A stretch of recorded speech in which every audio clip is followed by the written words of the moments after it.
While on earth, one of the things that Jesus Christ talked about was to do with treasure. And this is what he said about treasure. He said that where your treasure is, there your heart will be also. In other words, you'll care so much when you know that there is your treasure hidden somewhere. But if your treasure is not anywhere, then your heart is not going to be there. And now I'm talking about children. If we realize that these guys are a treasure in this world, and if we realize that we are stewards of God's greatest weapons on the face of the earth, our hearts are going to be tuned to them. And our appearance in life, our dedication to them is going to be there. Have you ever seen someone who knows that their money is in a particular bank? Every time that bank posts some news and so on, their eyes are glued. Their heart is there because their treasure is there. Now, one of the greatest treasures on the face of the earth is children. Let us talk about them again in this episode.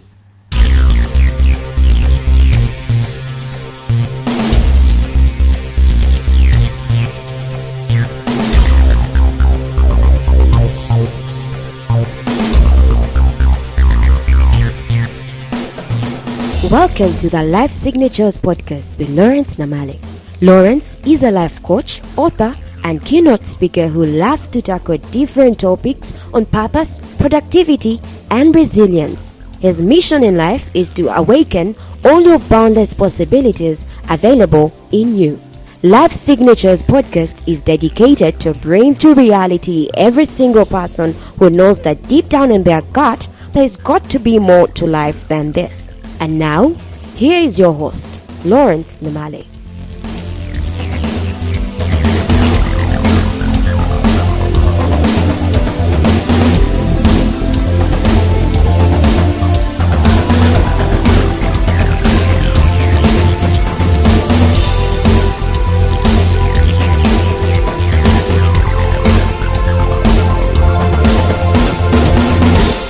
One day I was in a conference and I had a missionary speak, and he was complaining, so to speak, that people normally say, I don't have heart for missions, my heart is not there, God has not given me a heart for, missions and so on. And he said, I can easily solve that problem for you. How much money do you have in your bank?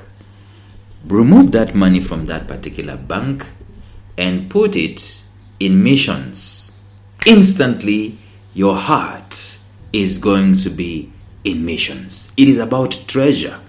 Where your treasure is, there your heart will be also. And I want to ask you a question today. Where is your heart? If you took some time and you documented where your heart is, the answer almost always is going to be that your treasure is where your heart is. Every place where there is treasure, if you have a car, your heart is there. If you have money in the bank, your heart is there. If you have some piece of land somewhere, I tell you, your heart is there. Every place where there is your treasure, your heart is there. However, one of the things that we fail to realize, probably because, it's so much common and so on and so forth. And I'm just saying that it's so much common, and I'm going to come back to that. But let me explain. We give birth to babies every single now and then. And it's become such a common thing that we don't see the treasure in them. It's ordinary. Until you meet a couple, friends. Until you meet a couple that have tried to have a child of their own. Until you meet a couple that have tried to adopt a baby all the way in Ethiopia, and they see that baby in pictures and their hearts just break and go out for them. Their treasure is there. Their heart is there. But just the fact that humanity in general, we've been given birth to babies all along, it's become so common to such an extent that you'll be shocked to realize the amount of abortions being committed on a daily basis worldwide. Testifies to the fact that our treasure is not there, our hearts are not there anymore. But I'll tell you this, when wrong needs righting, a continent needs opening, A message needs printing. Transformation needs to be done. God sends a baby into the world to do it. Every baby you see in your life, in your compound, I tell you, in your community, in your school, in your church, every baby you see in the mall, that is God's weapon, has been sent on the face of the earth to do something. And thus, if we start looking at these babies like that, we have treasure in them. Our hearts are going to go to them. And the way we treat them becomes totally different. See, look at the way the royals treat their babies. They know that these people are in line for royalty. They are in line to ascend the throne, and they are treated with utmost care, utmost security. The best teachers are sent to them. The best environments are created for them, because they know for certain, for sure, that this is a king in waiting. This is a queen in waiting. And the same thing should come to us, that every baby that is in our vicinity, in our compounds, in our houses, these are kings in waiting. These are queens in waiting. Let us not be ordinary in the way we treat them. Let us not be ordinary in the way we look at them. Let us not be ordinary in the way we commit ourselves in raising them up. Let us be different. Let us have a totally different mindset. Let us have the mindset that these royals normally have on their babies. I kid you not. It is not an issue about resources that, the resources I have, the resources I don't have. It is an issue about the outlook you have about them. The revelation that you have that this is not just a boy. This is not just a girl. This is a world changer. This is a catalyst of change in this world in one area of life or another. Look at them that way, regardless of their academic prowess, regardless of the vicinity that you are in. We've seen people rising up. In fact, it said of Jesus Christ, can anything good come out of Nazareth? But he was a world changer who came out of Nazareth. It is not an issue of low-born or high-born. It's not an issue of skin color. It's not an issue of resources that the parents do have. It's an issue of revelation. What revelation do you have about your kids? And all of them. That's why, some people normally give birth. They are looking for a special kid. All of them are special. Looking for a boy. All of the kids are special. Have that revelation that as long as someone is born, as long as they have been brought on the face of the earth, they are special. And the way you're going to treat them is going to change drastically. And so I want to start in the next 5 or so episodes to tell us what are some of the things that we're supposed to do when we see these children as a treasure, when we see them as, if, and they actually are, weapons in the hands of God.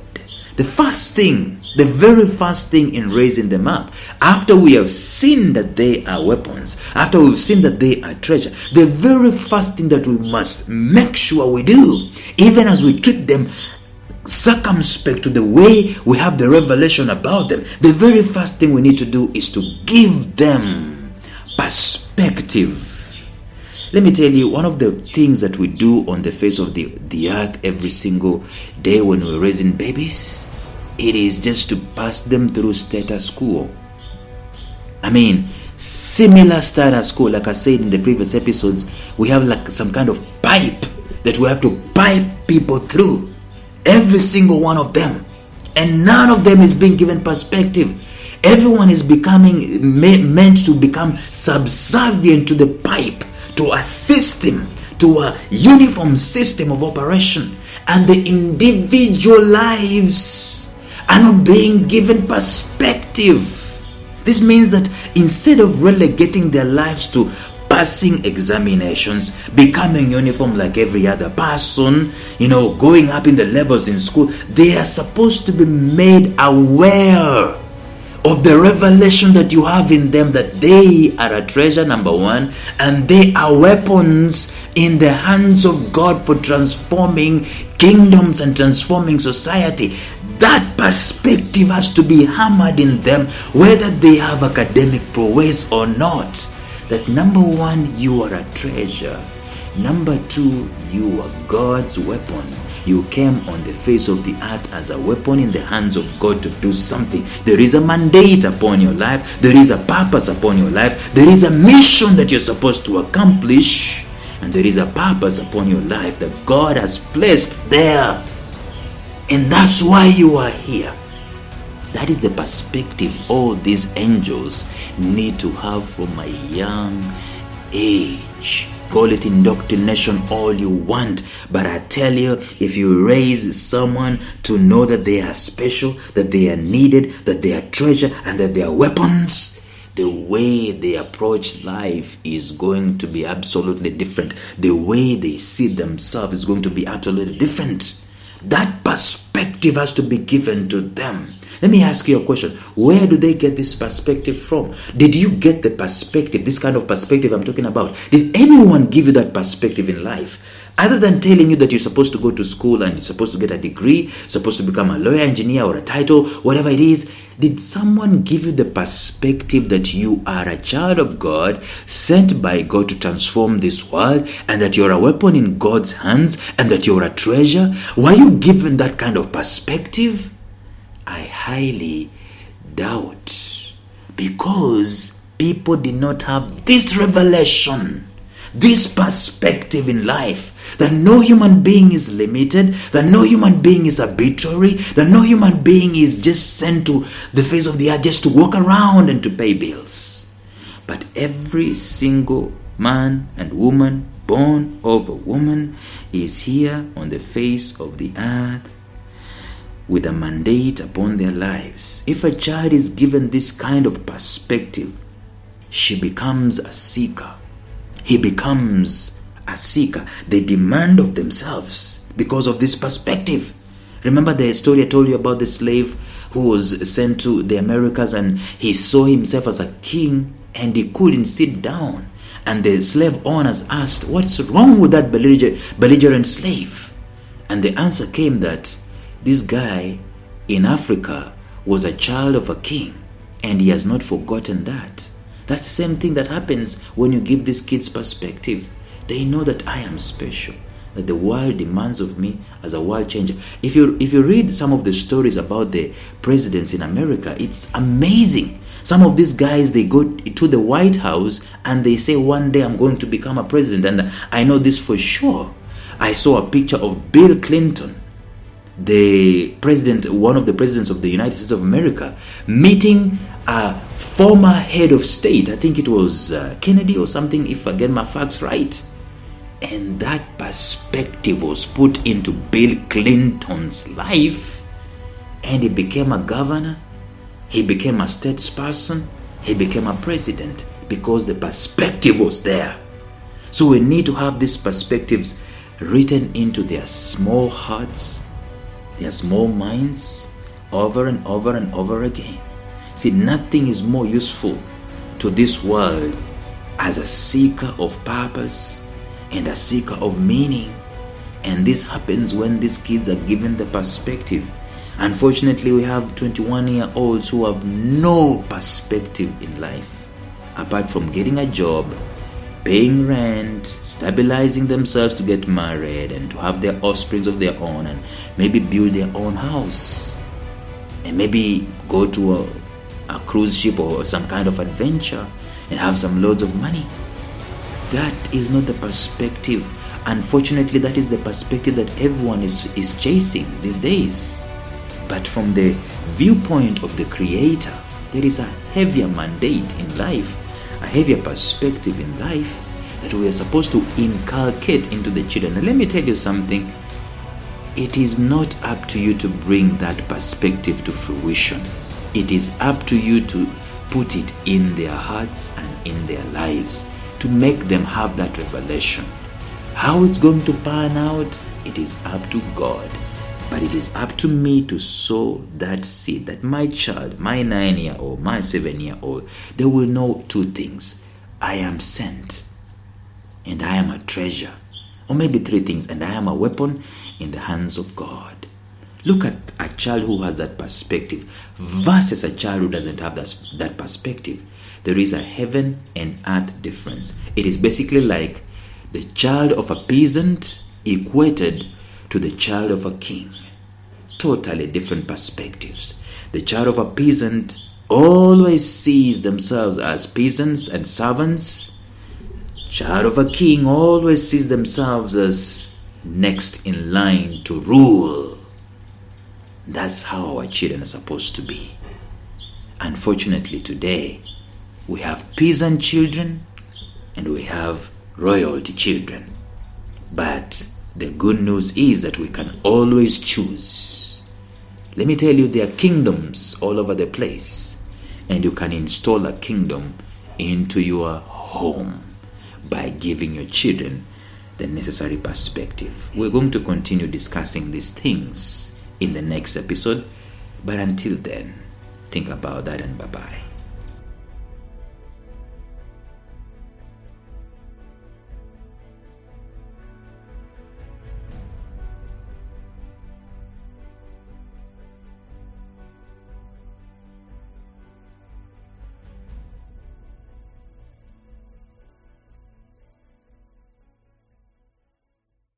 A special shout out to my mentor Jeffrey Howard of Visionary Business University, found at mastermindmentor.com, who has graciously provided me with the soundtrack and the introductory track to this podcast. Thank you, Jeff.